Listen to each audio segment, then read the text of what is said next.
Mesdames et messieurs, bonsoir et bienvenue à ce rendez-vous du 20h. Voici les titres. À la une de cette édition, le traitement des malades du Covid-19, les anticorps du plasma sanguin de sujets guéris suscitent l'espoir dans le monde de la recherche. Mais l'Afrique n'est pas équipée pour se lancer dans ce procédé qui s'appelle immunothérapie. Regain d'espoir dans le secteur du tourisme et des transports aériens. Les acteurs apprécient positivement les 77 milliards dégagés pour le plan de résilience du secteur. Un fonds de garantie de 200 milliards est en chantier. Ziguinchor dispose d'une cellule psychosociale pour la prise en charge des malades et des cas suspects du Covid-19. La stratégie d'écoute est privilégiée. Les malades mentaux errants sont également concernés. Mais tout d'abord, la suite des messages de félicitations adressés au président de la République à l'occasion du 60e anniversaire de l'indépendance du Sénégal. Sa sainteté, le pape François, chef de l'Église catholique, Sa Majesté Haji Hassan al-Bolkiah, sultan de Brunei Darussalam, son Excellence Monsieur Denis Sassou Nguesso, président de la République du Congo, son Excellence Monsieur Mohamed Ould Cheikh El Ghazouani, président de la République islamique de Mauritanie, Sa Majesté Hamad Ben Issa Al Khalifa, roi de Bahreïn, son Excellence Monsieur Georges Weah, président de la République du Libéria.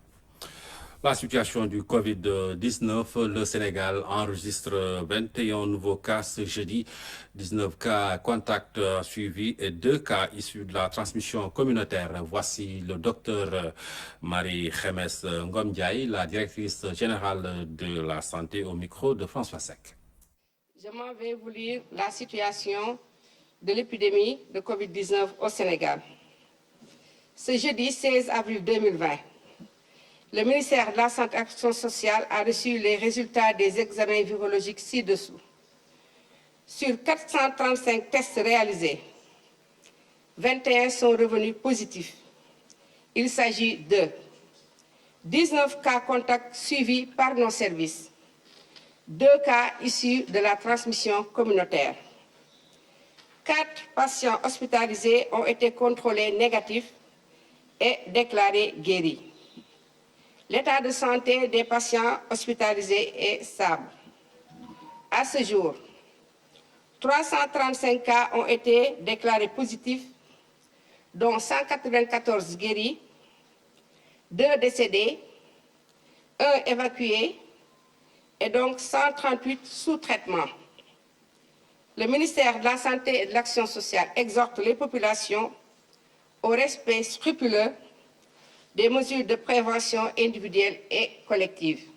Je vous remercie.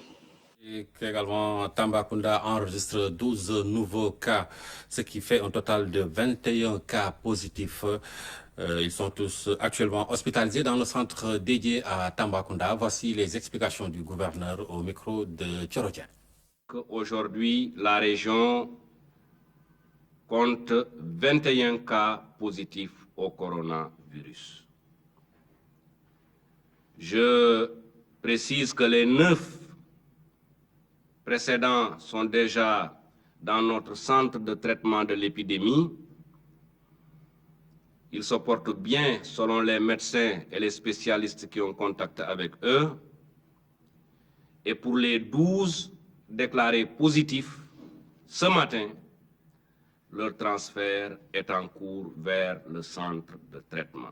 Qu'en accord avec M. le ministre de la Santé et M. le ministre de l'Intérieur, nous avons pris l'option d'amplifier les prélèvements au lieu d'attendre que les signes apparaissent au niveau des personnes contacts. Et à ce jour, nous pouvons vous dire que nos services de santé ont procédé à 217 prélèvements. Et cela concerne 8 localités au total pour tous les cas revenus négatifs. Nous avons pris la décision de les isoler au niveau du campement de Goudiri.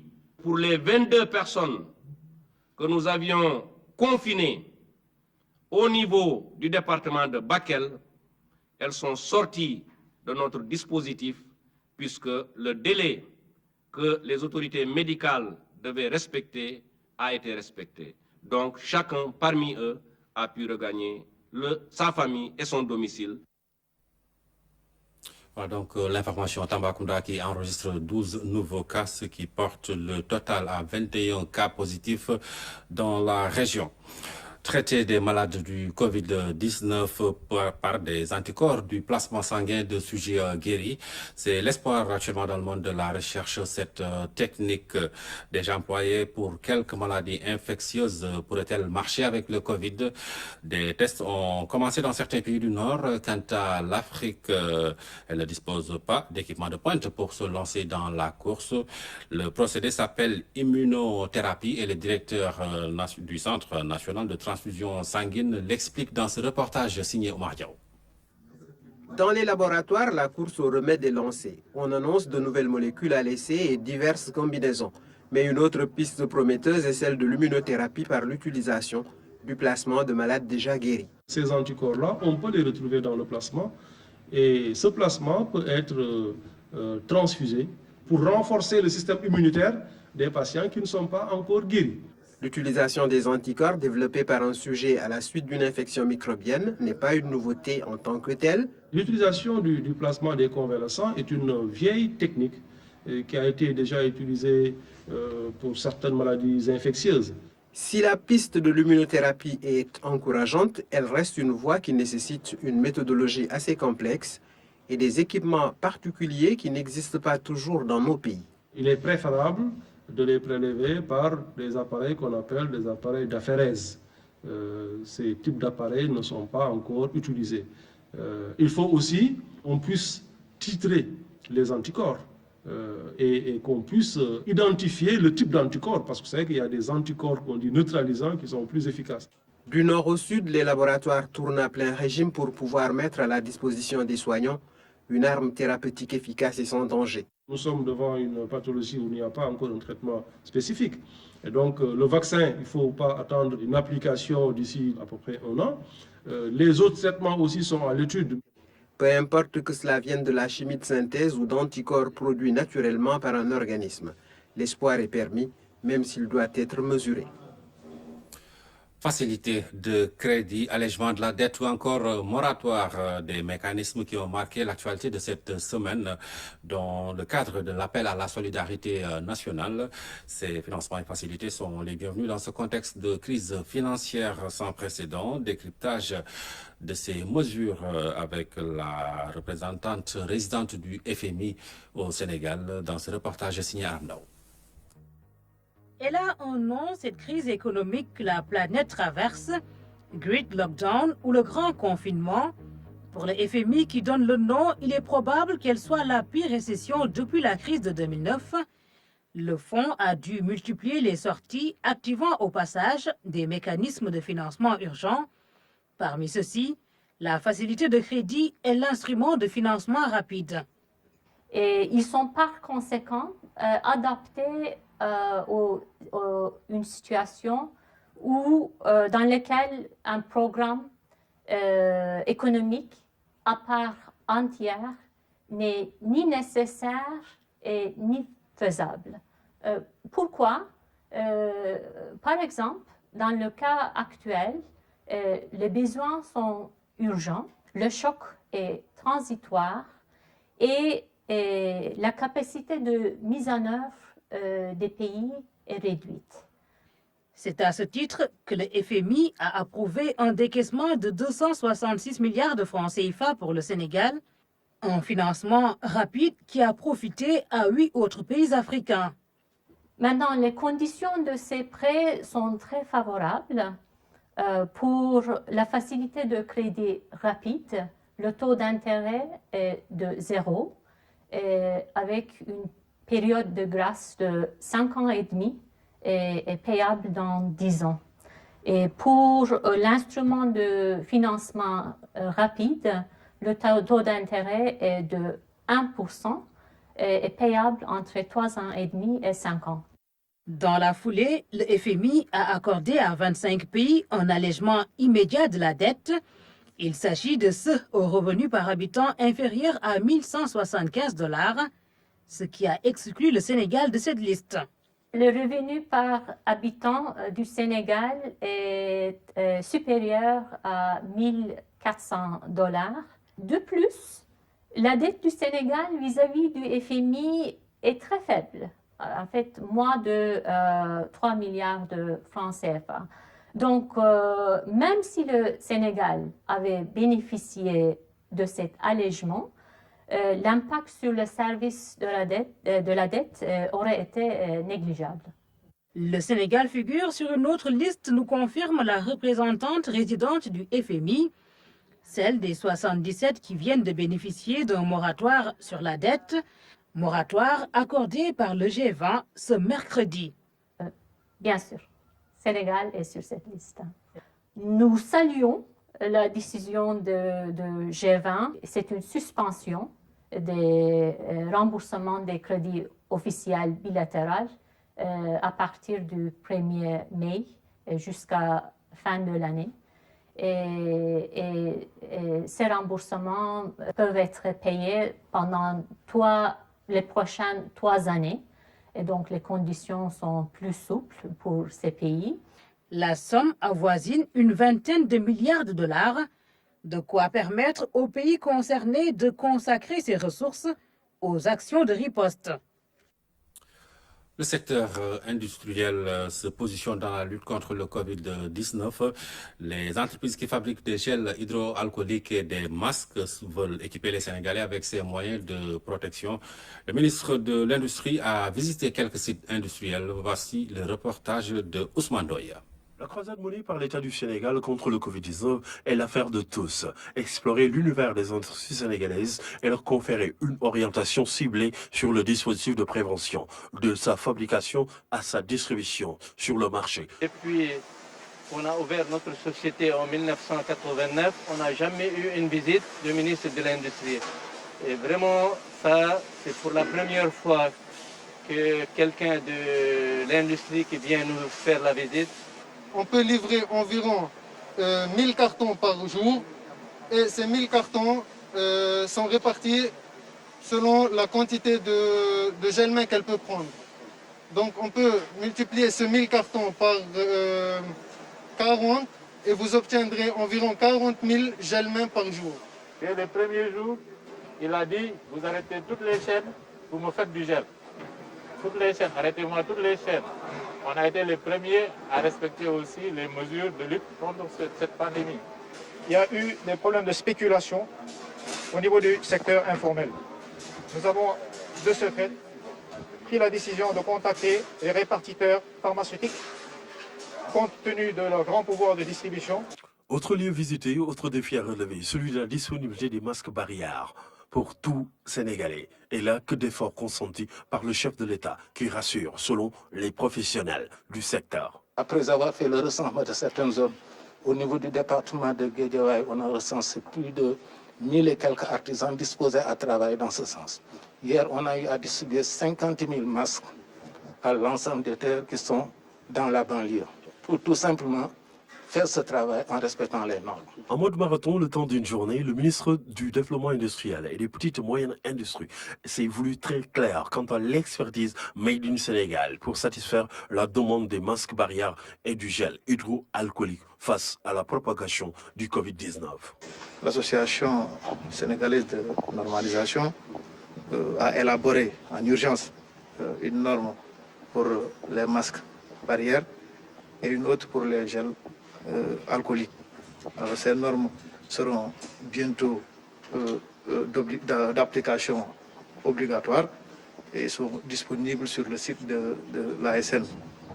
Les programmes également de certification de marque nationale NSQ qualité sont en train également d'être mis en place. Relever le pari au cas où le port du masque barrière serait généralisé sur l'ensemble du territoire national face à la propagation du Covid-19, ainsi que la disponibilité du gel hydroalcoolique partout et pour tous. Autant de challenges à relever et à mener en bonne intelligence avec le secteur de l'industrie au Sénégal.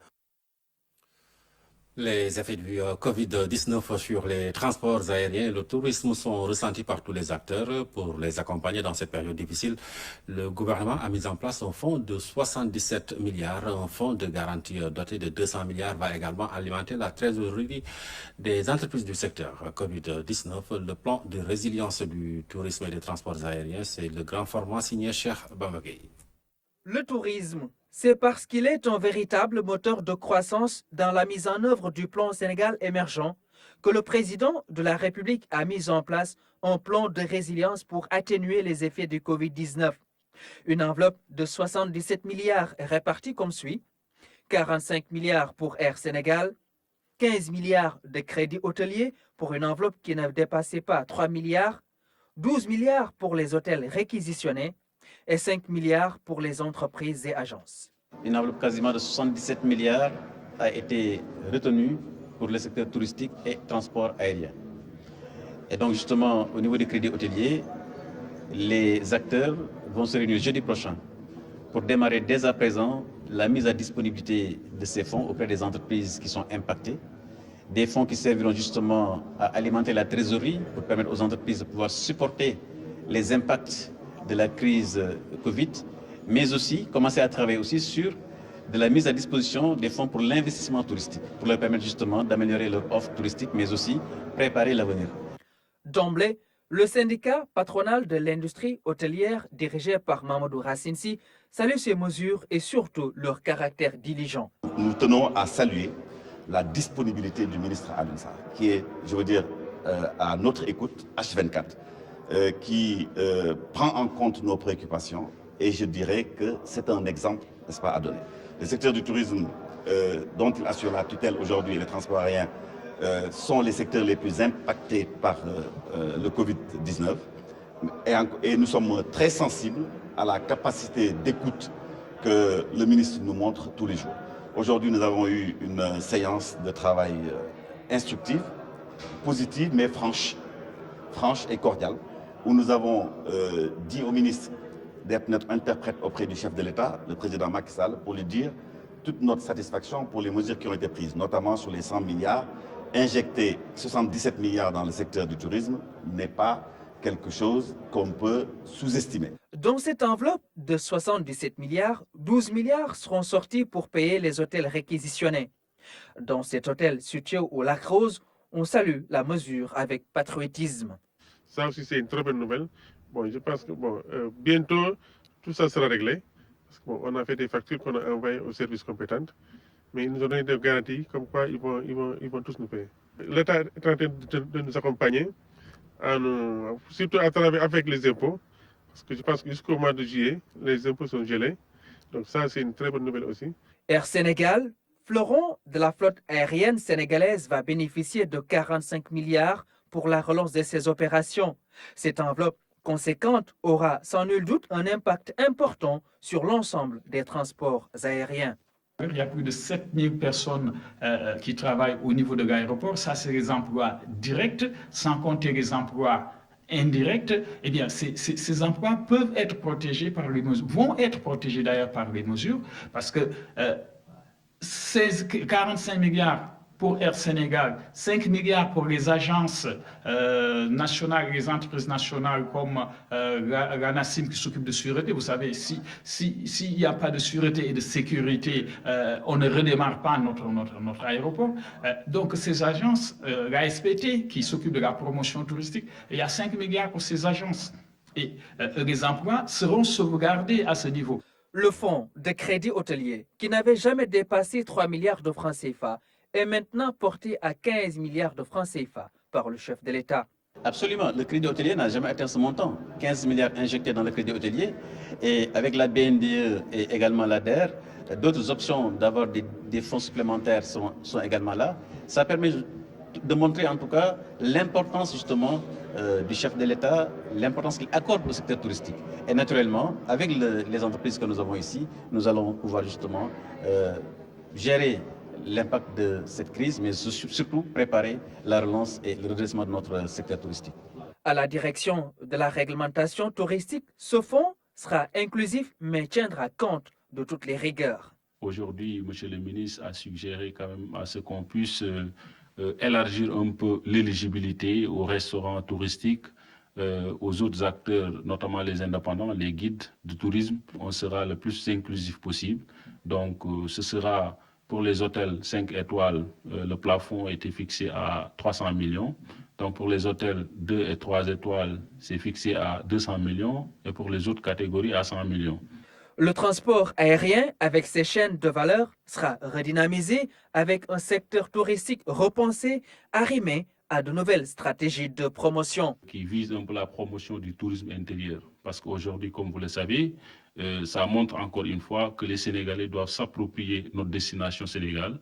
Parce que tout simplement, on ne peut pas à 100% compter sur les autres avec tout ce qui s'est passé. Mais surtout de pouvoir, après la crise, se redresser de manière plus efficace. Et c'est donc dans ce cadre que des mesures de soutien au secteur ont été prises. Notamment l'enveloppe de 45 milliards pour Air Sénégal, pour le hub aérien, parce que vous savez que l'enjeu, c'est non seulement de permettre à notre compagnie de faire face à la crise, mais de se relever. En plus de toutes ces mesures, 200 milliards seront également mis en place comme fonds de garantie pour les entreprises, surtout pour l'après-crise. Nous avons également là aussi eu à apprécier une écoute très attentive, n'est-ce pas, de M. le ministre, avec lequel nous allons continuer avec ses collaborateurs à explorer les voies et moyens de tenir. Des fonds qui serviront justement à alimenter la trésorerie pour permettre aux entreprises de pouvoir supporter les impacts de la crise Covid, mais aussi commencer à travailler aussi sur de la mise à disposition des fonds pour l'investissement touristique, pour leur permettre justement d'améliorer leur offre touristique, mais aussi préparer l'avenir. Un tourisme fort, dynamique, moteur de croissance soutenu par une flotte aérienne hégémonique, c'est l'ambition des autorités pour voler encore plus haut dans les 4 coins du ciel. Le point hebdomadaire du ministère du Commerce, un peu plus de 2000 infractions sont notées et 15 tonnes de produits alimentaires retirés des circuits de distribution. Écoutons le ministre du Commerce et des PME, Assom Aminata Diatta. Le marché est non seulement bien approvisionné, mais bien surveillé puisque nos services sont sur le terrain à travers tout le pays. Et nous avons relevé 5491 visites effectuées sur toute l'étendue du territoire national. Et nous avons noté 2001 infractions à la législation économique, des infractions diverses. Tantôt, ce sont des pratiques de prix illicites, tantôt, c'est ce que nous appelons les tromperies sur la qualité. Et nous avons retiré des circuits de distribution environ 15 tonnes de produits. Nous avons également retiré 2162 flacons de gel hydroalcoolique. Donc pour dire que les services de la direction du commerce intérieur sont sur le terrain constamment pour assurer la protection des consommateurs en termes de qualité des produits, mais également en termes de prix. Il est important que nous restions tous mobilisés et que nous aidions notre pays à traverser ces moments sans un impact négatif sur les populations. Ce n'est pas le moment de penser à s'enrichir, ce n'est pas le moment de penser à mettre sur le marché des produits impropres à la consommation. Ça n'a jamais été le moment, ce ne sera jamais le moment, mais particulièrement dans cette période extrêmement délicate que nous traversons et que le monde entier traverse.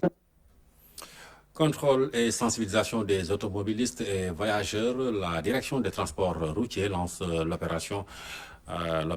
Donc à Dakar, la majeure partie des automobilistes respectent les mesures édictées par le ministère des Transports terrestres. C'est le constat fait par la police et la gendarmerie. La direction des transports routiers exhorte les usagers et les automobilistes à respecter les gestes barrières. Salut sec. À Dakar, ces agents de la direction des transports routiers sont présents sur tous les axes routiers ou presque à bord des véhicules de transport en commun. Ils sensibilisent les automobilistes et les usagers sur les gestes barrières. Nous invitons donc les usagers qui veulent aller au marché, qui veulent prendre les transports publics, de vraiment se prémunir, donc avoir un dispositif de protection, surtout de masques, pour pouvoir vraiment freiner la propagation. Demander aux autres usagers aussi vraiment de respecter tous les gestes barrières édictés par le ministère de la Santé. L'opération se déroule en collaboration avec les forces de l'ordre et de sécurité. Est obligatoire le respect des mesures prises par le ministère des Transports terrestres. Au croisement Cameroun, le contrôle des véhicules est systématique, comme c'est le cas un peu partout dans Dakar. Nous avons déployé nos hommes sur le terrain pour veiller à l'application de ces instructions, surtout à l'application de la limitation des passagers au niveau des transports en commun et transports privés. Les mesures sont respectées par la majeure partie des automobilistes. Pour la police, c'est grâce aux dispositifs mis en place. Si vous prenez sur 10 cars rapides ou bien transports en commun qui vous dépassent, vous voyez de vous-même que les gens sont en train de respecter rigoureusement les consignes données par l'autorité. Les autres catégories d'infractions, c'est au niveau des deux roues, qui ne respectent pas aussi effectivement le nombre de passagers qui a été demandé au niveau des deux roues. Il y a beaucoup de cas d'immobilisation qui sont constatés et de toute façon le bilan sera fait. Mais globalement, on a vu que sur les Tata, sur les Dakar Demdik, on a donc un respect quasi total des mesures. Mais le non-respect vraiment est noté au niveau de certains particuliers parce que la mesure concerne aussi les particuliers. Cette collaboration entre la direction des transports routiers, la gendarmerie et la police a donc permis d'évaluer l'état d'application des mesures prises par le gouvernement. La direction des transports compte poursuivre ce travail. Le gouverneur nous a demandé effectivement de faire le travail sur le terrain en relation avec la gendarmerie et la direction générale de la police nationale. Donc c'est une opération pérenne. Nos équipes vont se rendre disponibles durant toute la période de la crise avec les forces de défense et de sécurité pour sensibiliser les usagers sur les gestes barrières pour pouvoir effectivement freiner la propagation du virus, freiner le développement des cas communautaires que nous constatons en ce moment. L'opération devrait se dérouler dans toutes les régions du pays. En attendant, la police et la gendarmerie continuent d'assurer le service à Dakar. Les précisions du gouverneur de Dakar sur les autorisations de circuler à l'heure du couvre-feu. Les gouvernances délivrent des autorisations pour les transports de dépouilles et les rendez-vous médicaux. Le ministère de l'Intérieur délivre les autorisations pour certaines catégories de personnes. Al-Hassan Sall est au micro de Daraba. Dans le cadre de l'arrêté pris par M. le ministre de l'Intérieur, on avait la possibilité de délivrer des autorisations spéciales de circuler.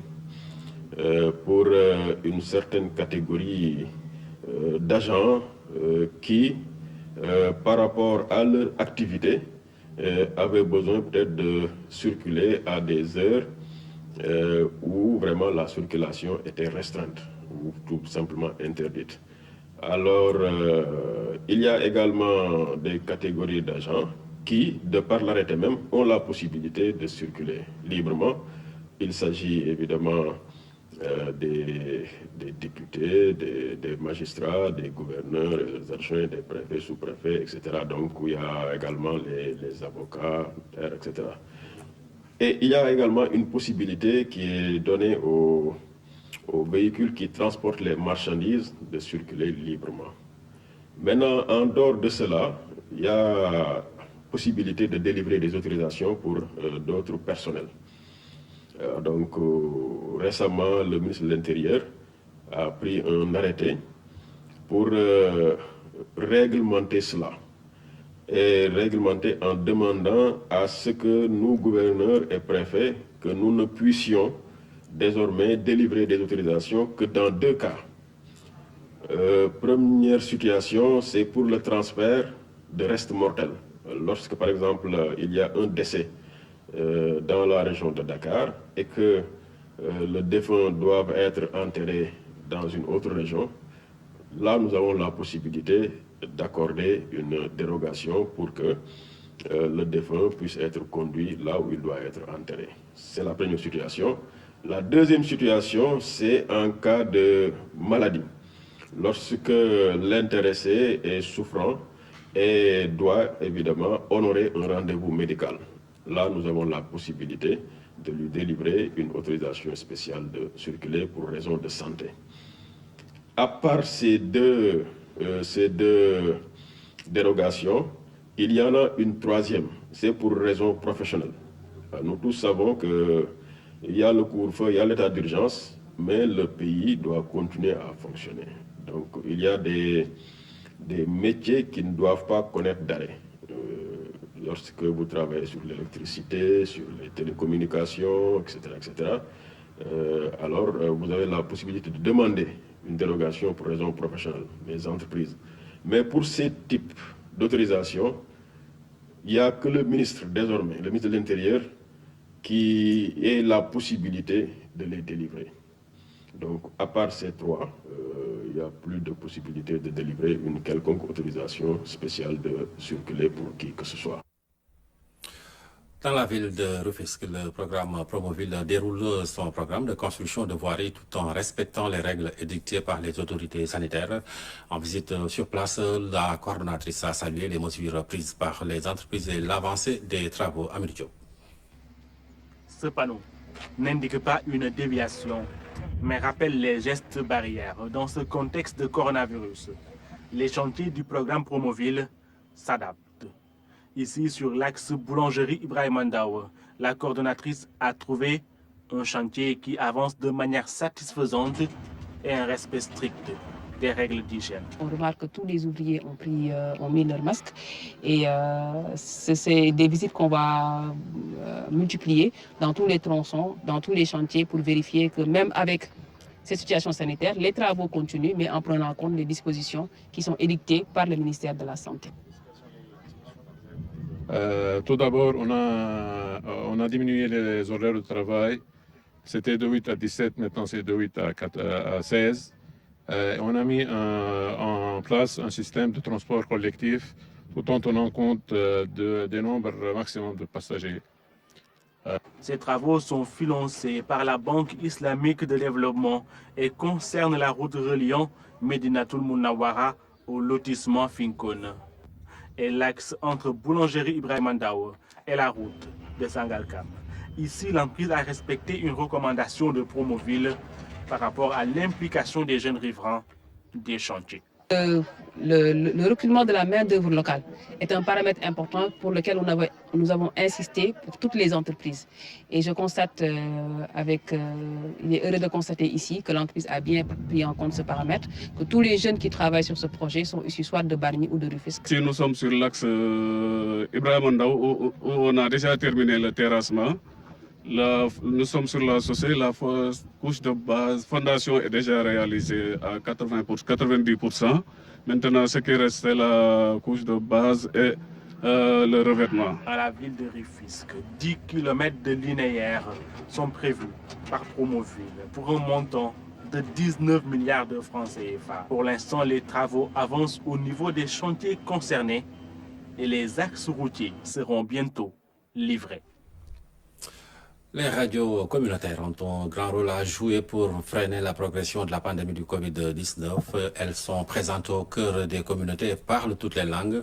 Pour mieux toucher leurs cibles et susciter leur adhésion, elles ont créé des programmes spéciaux. De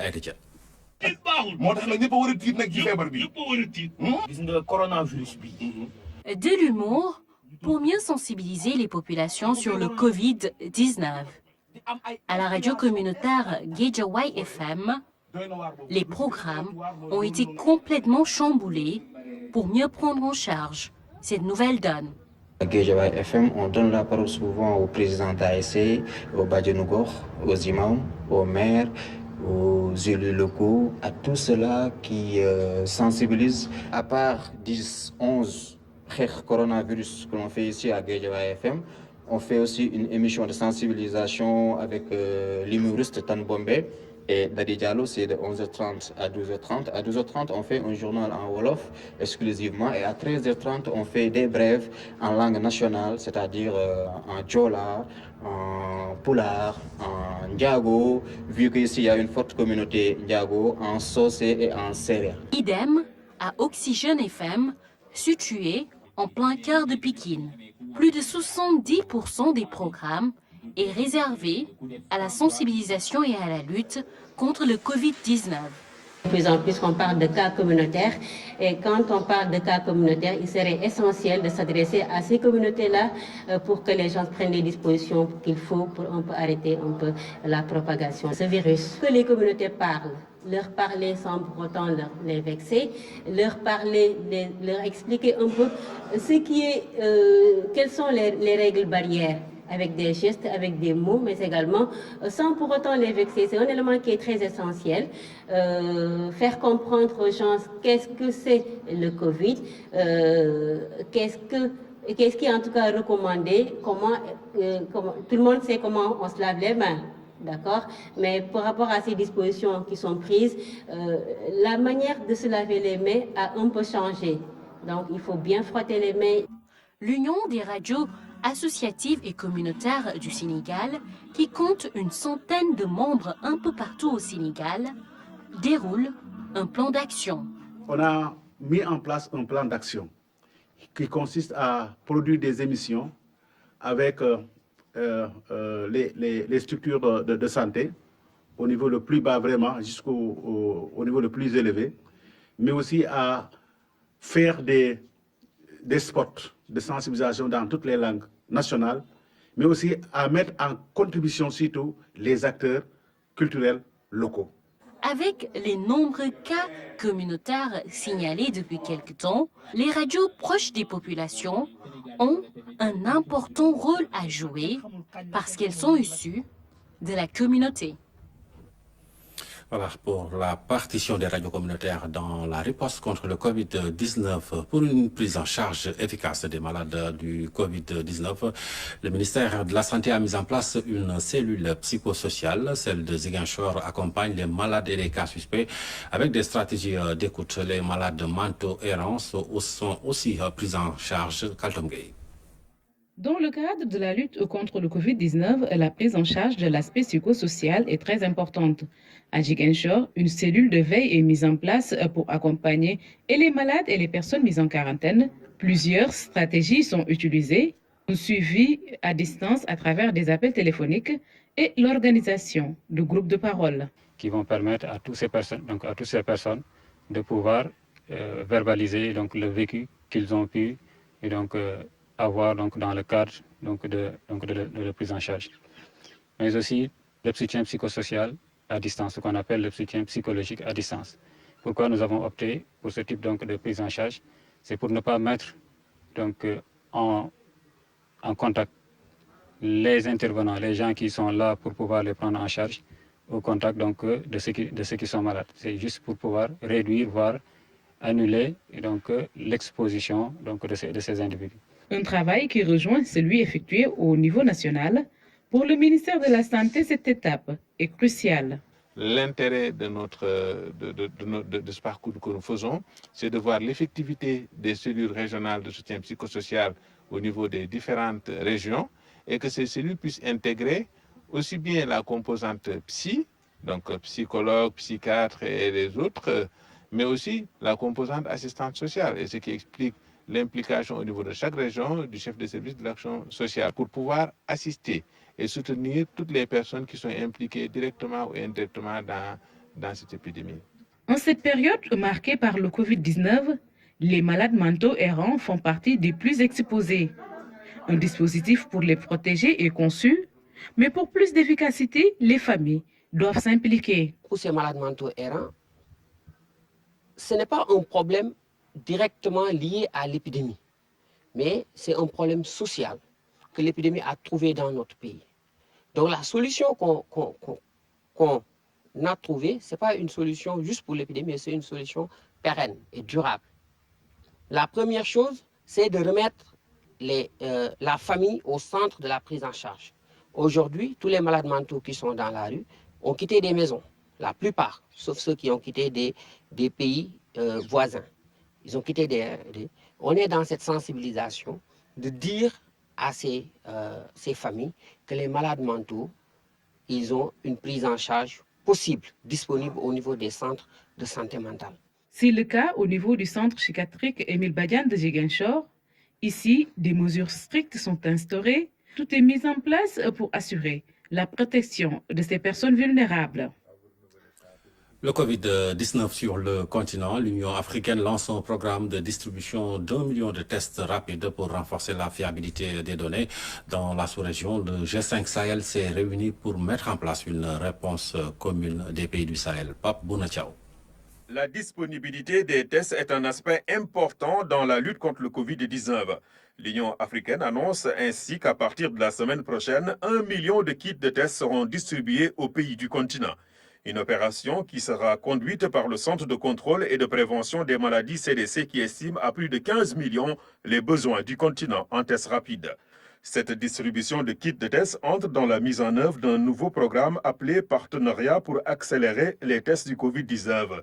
Il s'agira aussi pour l'Union africaine de dresser un état des lieux précis des équipements médicaux sur le continent, mais aussi et surtout d'augmenter le nombre de travailleurs impliqués dans la recherche des cas contacts.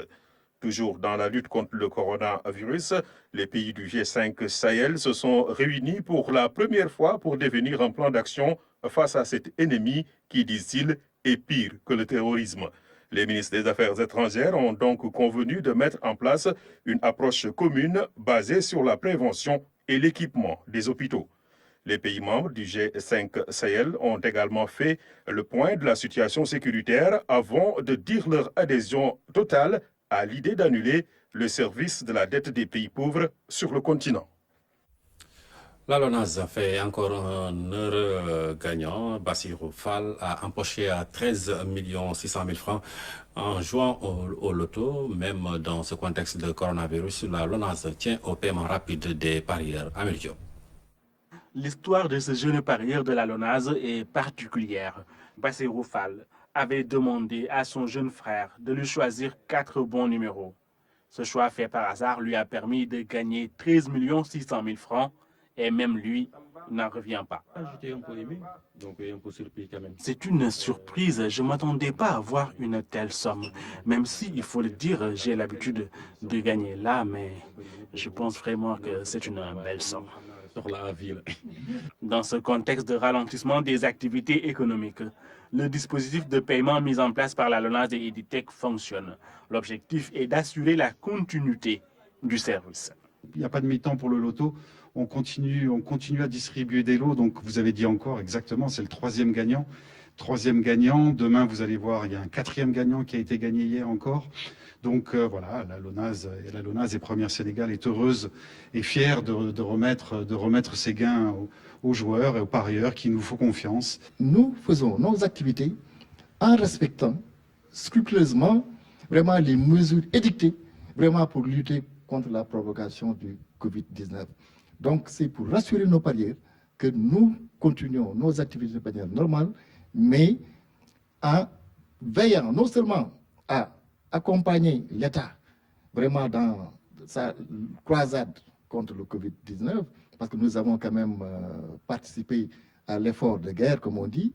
Nous avons donné 30 millions au ministère de la Santé, 100 millions au ministère des Finances et beaucoup de denrées pour les populations qui sont dans les régions. La confiance des parieurs est source de motivation pour la LONASE et ses partenaires. Cette confiance, symbolisée par la régularité des paris, surtout en ces temps de crise, a permis à 4 parieurs de devenir millionnaires au mois d'avril 2020. C'est la fin de ce journal. Le prochain rendez-vous d'information, ce sera donc aux environs de 23h, mais vous pourrez suivre avant cela donc l'émission Saïtou à la fin de cette édition. Justement, Abdoulaye Bari reçoit le président du Conseil national du patronat, Baïdi Agne, l'économiste Souleymane Astou Diagne, le pilier numéro 3 du programme de résilience économique et sociale pour faire face à la crise du Covid-19 sera au centre de cette émission. Le pilier 3 concerne la sauvegarde de la stabilité macroéconomique et financière pour soutenir le secteur privé et maintenir les emplois. C'est dans Saïtou à suivre après cette édition. Passez d'excellents moments en compagnie de la RTS.